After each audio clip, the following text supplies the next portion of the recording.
एक बात है तो थोड़ी दूसरे ढंग की लेकिन कह देते हैं, इसी को साधुसाई कथा कहते हैं।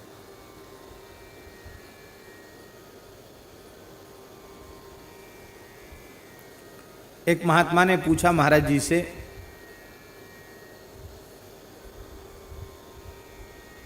गुरुदेव श्री भक्तमाली जी महाराज से, महाराज जी पहले सुना जाता है कि महात्मा तपस्या करते थे तो इंद्र को भय हो जाता था, इंद्र अप्सराएं भेज देता था। अब नहीं सुनाई पड़ता कि कोई महात्मा भजन करते हैं भगवान अप्सरा भेजते हैं। अब अप्सरा क्यों नहीं भेजते हैं? महाराज जी हंसने लग गए, बोले ये संसार के जो मलमूत्र के भांड हैं, जिनका न कोई रंग न कोई रूप, हर छिद्र से दुर्गंध और बदबू निकल रही है, ऐसे मलमूत्रों के भांडों में तो ये आसक्त हो रहे हैं, तो इनके लिए अप्सरा भेजने की जरूरत पड़ेगी।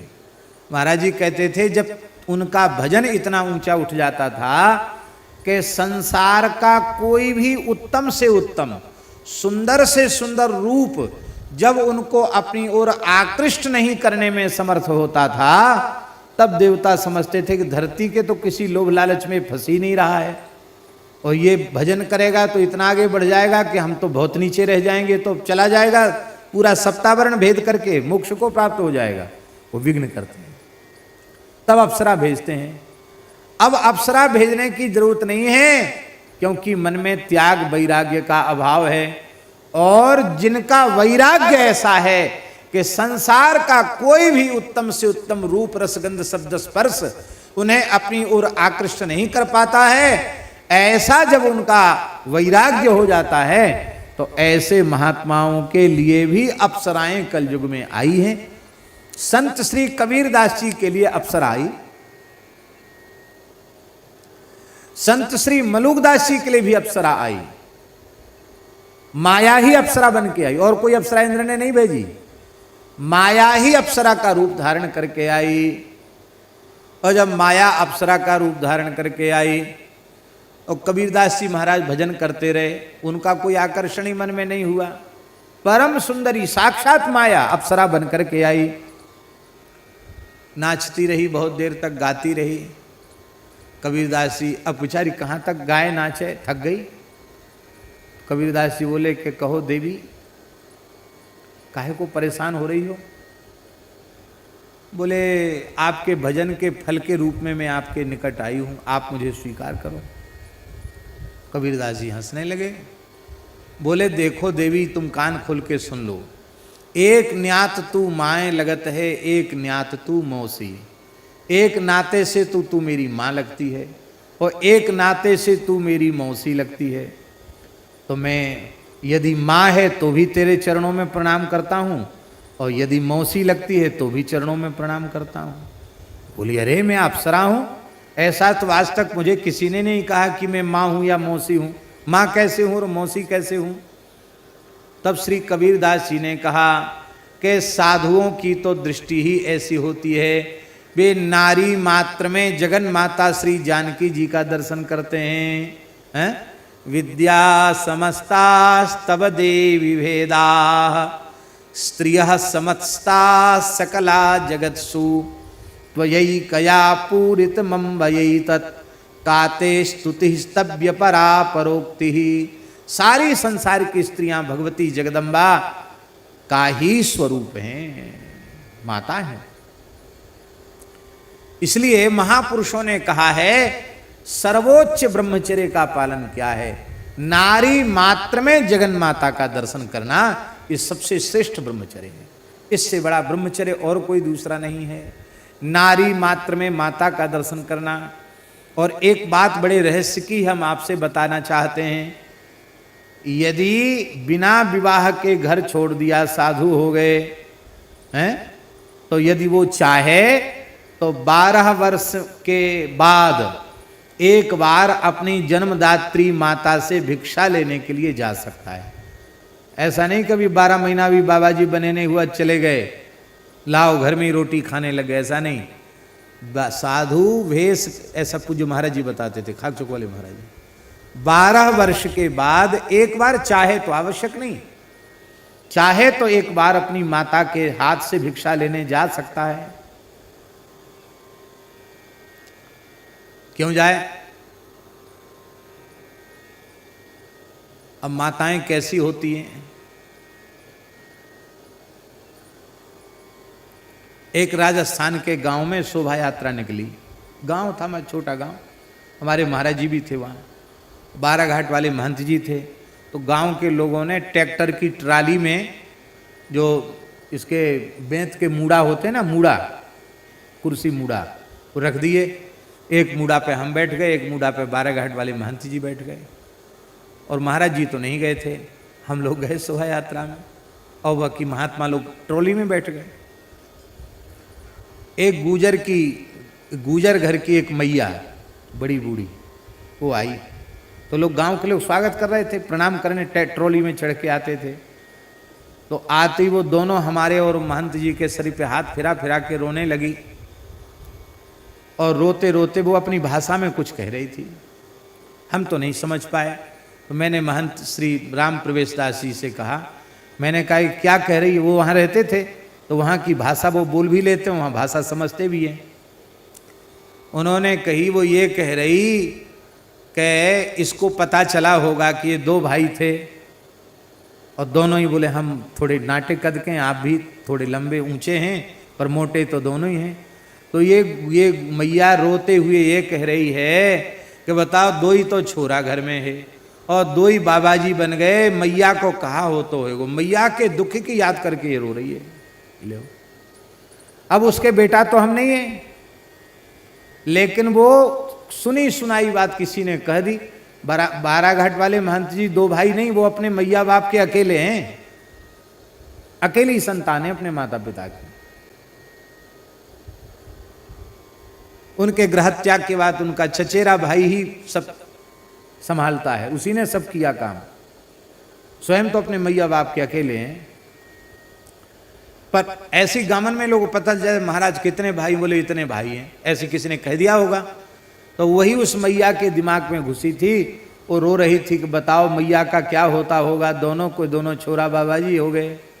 तो जहां माताओं को दूसरे के बालक देख करके भी वे रोने लग जाती हैं, तो उनके अपने बालक, और वो भी अखंड भभूति चढ़ाए और कमंडल लिए और भिक्षा पात्र लिए भिक्षा मांगते हुए आवे, तो मैया की छाती पर क्या बीतेगी? सब रोएगी कि नहीं? मैया रोएगी, भिक्षा डालते समय भी रोएगी, देते समय भी रोएगी, खिलाते समय भी रोएगी, और फिर तमाम लोग रोएंगे। हो सकता है दूसरे लोग दिखावे का रोवें, पर मैया तो असली में ही रोएगी, वो दिखावे का तो नहीं रो सकती। अब उस समय अपने वैराग्य को परिपक्व रखना है। उस समय हमारे मन में अंतर नहीं आना चाहिए कि चलो मैया कोई बात नहीं, अब हम घर ही पे रहेंगे, अब नहीं जाएंगे हम, तुम काहे को रोती हो, तुम्हारे यहीं सेवा करेंगे, ऐसे उसके वैराग्य में अणुमात्र भी अंतर न पड़े। इसके लिए वो जो नार जो गड़ी भई है ना, नरा, नाभि का नरा, उस संबंध, उस आसक्ति को तोड़ने के लिए एक बार जाना चाहिए, ऐसा महाराज जी कहा करते थे। और मान लो गृहस्थाश्रम भोग के साधु हुआ है, तो गृहस्थाश्रम भोग कर साधु हुआ है, तो उसे अपनी धर्म पत्नी से भिक्षा मांगने जाना चाहिए। पत्नी के सामने लंगोटी लगा के जाए, झोली फैलाए, भिक्षा माता भिक्षा दो। अपनी अधिकृता पत्नी के निकट जाना पड़ेगा, और वहां फक्कड़ के वेश में, विरक्त के वेश में जाकर कहना पड़ेगा, भवति भिक्षाम में देही, माता मुझे भिक्षा दो। माता, मां कहना पड़ेगा उसको, पत्नी को। इसका आशय यह है कि हमने अब इतना पवित्र वेश धारण कर लिया है कि जो हमारी अधिकृता पत्नी रही है, पाणिगृहीता रही है, जिससे हमने संतान उत्पन्न की है, अब उसके प्रति भी हमारी भोग्या बुद्धि नहीं रही, अब उसके प्रति भी हमारी मातृबुद्धि हो गई है। ऐसा वैराग्य होवे तो गृहस्थाश्रम छोड़ के साधु बनने का अधिकार है। तो अपनी दृष्टि इतनी संयत, सावधान और पवित्र हो चुकी है, इसके लिए अधिकृता पत्नी को माता कह करके उससे भिक्षा प्राप्त करे। तो श्री कबीरदास जी बोले कि साधुओं की तो दृष्टि, अरे जब साधु गृहस्थाश्रम छोड़ के साधु होता है और पत्नी को मां कह देता है, तो संसार की कौन सी नारी है जो उसके लिए मां नहीं है। एक महात्मा थे महाराज जी, बड़े सरल संत थे, पहाड़ी बाबा महाराज बताते थे, वो महीना 2 महीना की छोरी को भी मैया कहते थे। मैया मैया, कोई छोरी महीना 2 महीना की, 10-5 दिन की छोरी भी तुरंत चरणों में सिर रख देते, कहते मैया। लोगों ने बाबा बाबरो है वो है, महीना 1.5 महीना की छोरी ते मैया कह रहा है। पर संत की तो दृष्टि ही ऐसी होती है, संसार बाबरा कहे तो कहे, क्योंकि यही एक पवित्र दृष्टि ऐसी है जिससे वह सावधान हो सकता है। अब एक बात और बारीक बता मैं महाराज जी, धर्मशास्त्र के अनुसार पहली जो संतान होती है उसे धर्मज कहा जाता है। क्या कहा जाता है? धर्मज। इसलिए उसे अपने पिता माता के समस्त और दैहिक कृत्य करने का शास्त्रीय अधिकार प्राप्त है, उसे धर्मज कहा जाता है। किंतु दूसरी, तीसरी अथवा उससे भी अधिक जो भी संतान होती है उसे धर्मज नहीं कहा जाता है, उसे कामज कहा जाता है अथवा उसे भोगज कहा जाता है। इसका मतलब है तुम्हारे गृहस्थाश्रम के धर्म के निर्वाह के लिए एक पुत्र हो गया पर्याप्त है। इसके बाद यदि वह गृहस्थ चाहे तो आजीवन अपनी पत्नी के सहित अखंड ब्रह्मचर्य व्रत का पालन कर सकता है। शास्त्राज्ञा है।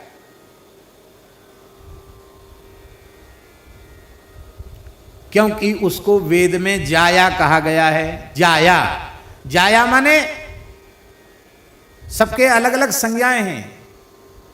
स्वयं पति ही अपनी पत्नी के गर्भ से पुत्र के रूप में जन्म लेता है।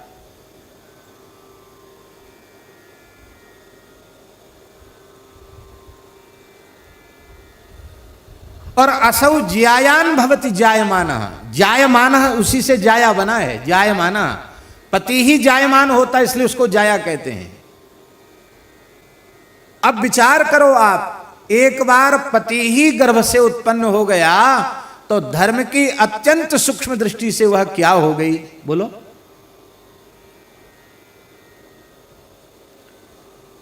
धर्म की सूक्ष्म दृष्टि से वो माता हो गई।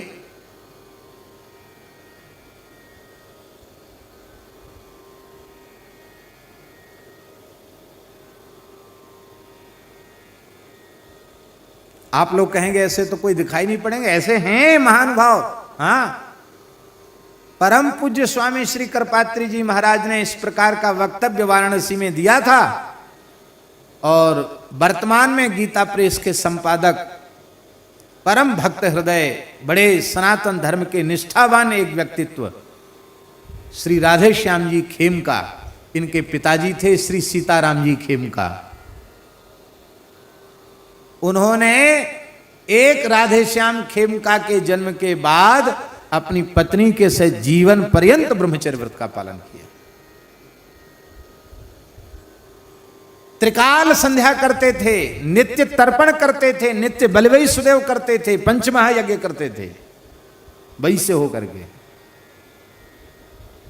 और 66 के गोरक्षा आंदोलन का कोषाध्यक्ष को बनाया गया था। ऐसे पिता थे, तब राधे श्याम जी जैसे पुत्र हुए उनके द्वारा। अपनी पत्नी का पत्नी भाव से स्पर्श नहीं किया उन्होंने।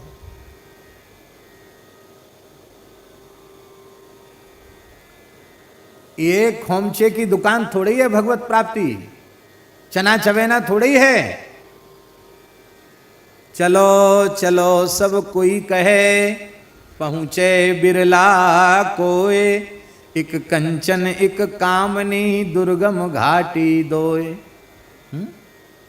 नारायण हरि भजन में ये पांचों न सुहात, विषय भोग निद्रा हंसी जगत प्रीति बहुबात।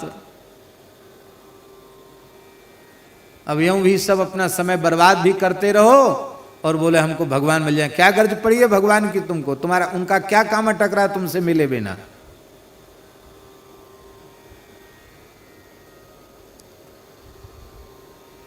बोले एक न्यात तू माए लगत है, एक नाते से तू मेरी मां लगती है। साधु की दृष्टि ही नारी मात्र के प्रति माता की होती, आप मां हो। और एक न्यात तू मौसी, दूसरे नाते से तू मौसी लगती है। माया अप्सरा रूप धर के आई थी, बोली माया मौसी कैसे लगती सो बताओ। तो बोले लक्ष्मी जी समुद्र से प्रकट भई, क्षीर सिंधु के मंथन से प्रकट भई, और क्षीर सागर के मंथन से ही अप्सराएं प्रकट भई। वो लक्ष्मी जी की बहन हुई कि नहीं भई? तो माँ की जो बहन होती है उसी को तो मौसी कहते हैं। तो यदि तुम अप्सरा ही हो, अपने को अप्सरा ही कह रही हो, तो अप्सराएं तो समुद्र से प्रकट भई, समुद्र की कन्याएं हैं, और लक्ष्मी जी भी समुद्र से प्रकट भई, तो तू माँ की बहन होने से मौसी हुई। तो मौसी है तो मौसी जी प्रणाम। बोली न मैं माँ हूं न मौसी हूं, मैं तुम्हारे भजन का फल हूं, मुझे स्वीकार करो। कबीरदास जी ने कहा ये तो पीछे ही पड़ गई, कैसे इसको भगावे यहां से। तो कबीरदास जी बोले स्वर्ग लोक काऊ टोट पर्यो है, मोते उर्झन आई। माता तुझे प्रणाम है, स्वर्ग के सबरे देवता मर गए का जो हमारे पास आई है, उनका तो नाम अमर है, हम तो जुलाहे हैं, हमारे पास क्यों चली आई? क्या स्वर्ग में सबरे देवता समाप्त हो गए क्या? माया अंतर्धान हो गई, भगवान चतुर्भुज रूप में प्रकट हो गए। धन्य है कबीरदास जी, तुम इस कलिकाल में माया जयी संत हो। ऐसे ही मलुकदास जी के जीवन प्रसंग में आता है कि उनके सामने भी माया मूर्तिमती होकर के अप्सरा का रूप धारण करके आई। हमने श्री नानक चंद जी महाराज के संग्रहालय में संग्रह में एक प्राचीन चित्र मलुकदास जी का देखा था, जिसमें अप्सरा नृत्य कर रही है और मलुकदास जी बैठे हुए हैं। तो हमने कहा ये कैसा चित्र है? नीचे पुरानी लिपि में लिखा था हमसे जन लागे तू माया। ये प्रसंग श्री नानक चंद जी महाराज जो मलुकदास जी का जिस परिवार में जन्म हुआ उस परिवार के थे, वो उसी परिवार के वंशज थे, उन्होंने ये बताया हमारा।